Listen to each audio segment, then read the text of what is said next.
balancing the budget is not something that is likely to happen anytime soon. And the Liberals have never been really keen on this. Even since 2015, they have never prioritized balancing the budget in the short run. But the pandemic has exacerbated this tendency. Canada's finance minister takes part in an old tradition for an untraditional budget.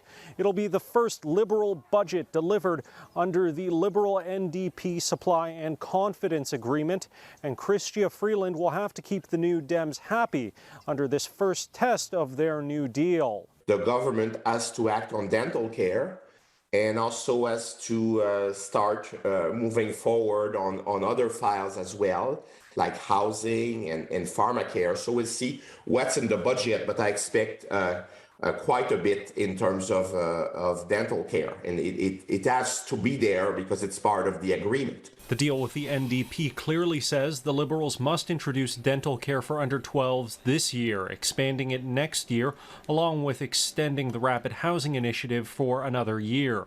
This comes as Canada faces increasing pressure to spend more on defence.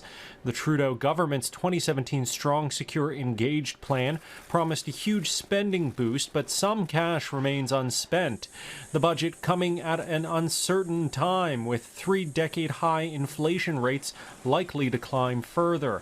And while unemployment is low, labor shortages are widespread and housing prices are rising at paces not seen in years. So we know that there's inflation that's eroding the current plan. Anything that they put on the table that is, let's call it, aligned to the current plan, where we know projects are actually moving, will be a good thing. That will be, well accepted by industry. Chrystia Freeland is a Canadian Navy veteran and defense industry advocate. She says the domestic industry employs around 60,000 people and adds $7 billion to the economy. Freeland adds Canada's defense industry isn't just producing military equipment, it's part of the domestic economy too. There's a commercial variant that you might buy on the shelf. It could even be in your, local mountain equipment co-op, because it's some kind of, uniform type thing, right? It could be for survival gear. And there's a variant that is used for the Canadian Armed Forces when they're in the north. This plays out as data suggests Canada could be facing a 6th wave of COVID.